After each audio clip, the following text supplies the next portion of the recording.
Depuis l'annonce du nouveau projet de loi sur la CEI, l'Alliance n'a eu de cesse d'attirer l'attention des gouvernants et de l'opinion publique sur les dangers que comporte une commission électorale qui ne résulterait pas d'un large consensus. Malgré nos nombreux signaux d'alerte, la loi a tout de même été votée, consacrant un déséquilibre notoire entre les gouvernements, les partis qui le représentent et l'opposition. Tout en maintenant nos nombreuses réserves sur cette loi, qui, de notre point de vue, fausse le jeu démocratique en octroyant d'entrée un avantage à la coalition au pouvoir dans la gestion du processus électoral, mais parce que nous avions foi dans le dialogue politique,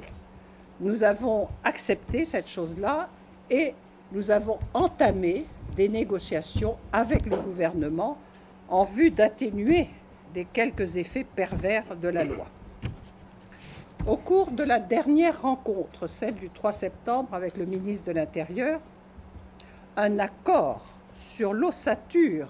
du bureau de la Commission électorale indépendante a été acquis. Et c'est sur cette base que nos représentants se sont rendus à la réunion du lendemain, du 4 septembre, sur convocation du doyen d'âge. Malheureusement, aucun engagement du gouvernement n'a été tenu. Prenant acte de la volonté du gouvernement et des partis qui le soutiennent de faire de l'opposition et de la société civile de simples faire-valoir ou de simples accompagnateurs par le refus de la mise en place d'un bureau consensuel, les représentants de l'Alliance, les deux représentants de l'Alliance, se sont avec courage retirés de la salle, suspendant ainsi leur participation aux travaux de la Commission. Nous tenons à féliciter et à saluer tous ceux qui partagent avec nous le souci majeur de donner un avenir à notre pays par la promotion du jeu démocratique devant aboutir à des élections transparentes, justes et apaisées. Nous saluons respectueusement les représentants de la société civile qui ont refusé de cautionner un bureau de la CEI totalement déséquilibré en faveur du pouvoir. Nous avons également une adresse particulière à l'endroit du représentant du MFA, dont le parti, bien que membre du RHDP, n'a pas voulu s'associer à ce simulacre d'entente dans laquelle, sur 4 personnalités composant le présidium, j'entends par là le président et les vice-présidents, le RHDP s'attribue 3 places. À ceux qui nous accusent de mauvaise foi